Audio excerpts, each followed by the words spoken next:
সেটা একটু চিন্তা ছিল। তো মাকে বলেছিলাম যাতে মা রিপোর্টটা ঠিকঠাক করে দেয়। তো রিপোর্টটা নর্মাল এসছে, মেয়ে এখন সুস্থ। তাই মাকে পুজো দিতে এসছি। মনে দেখে মানত করেছিলেন কি এদিকে এর এসেছেন? আগেও এসছি, এর এসছিলেন? আগেও মায়ের কাছে এসছি। হ্যাঁ। আমি মাকে পুজো দিয়ে গেলাম। কোথায় দিয়ে এসছেন আপনি? মধ্যমগ্রাম দিয়ে। কি করে মানসিক ছিল?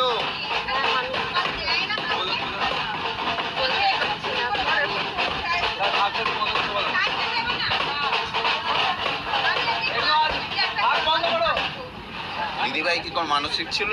হ্যাঁ, মানুষই ছিল। আগের বছর এসেছিলাম মার কাছে। মা আমাকে গোপাল দিয়েছে, তাই আমি মার কাছে গোপাল নিয়ে এসেছি। আগের বছর এসেছিলাম 2024-এ। তাই আপনার পুত্র সন্তান লাভ হয়েছে। হ্যাঁ, হ্যাঁ। ওই মাকে গোপাল দিয়ে এসছেন আজকে। হ্যাঁ, পুজো হ্যাঁ। দিচ্ছে। বাবু জয় মা। আজকে আপনার মানত পূরণ হয়েছে। কোথা দিয়ে এসছেন দিদি?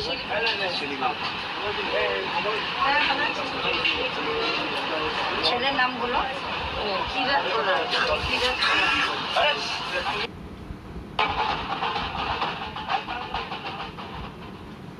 ডাক্তার বলছে হসপিটালে করতে হবে। এই মাকে ডেকেছি, মাকে ডাকার পরও যেতে হয়নি হসপিটালে। আর কেউ ছিল না, একা। ঠান্ডা লেগে পুরো মানে কফ চলে গেছিল, পুরো নিঃশ্বাস নিতে পারছিল না।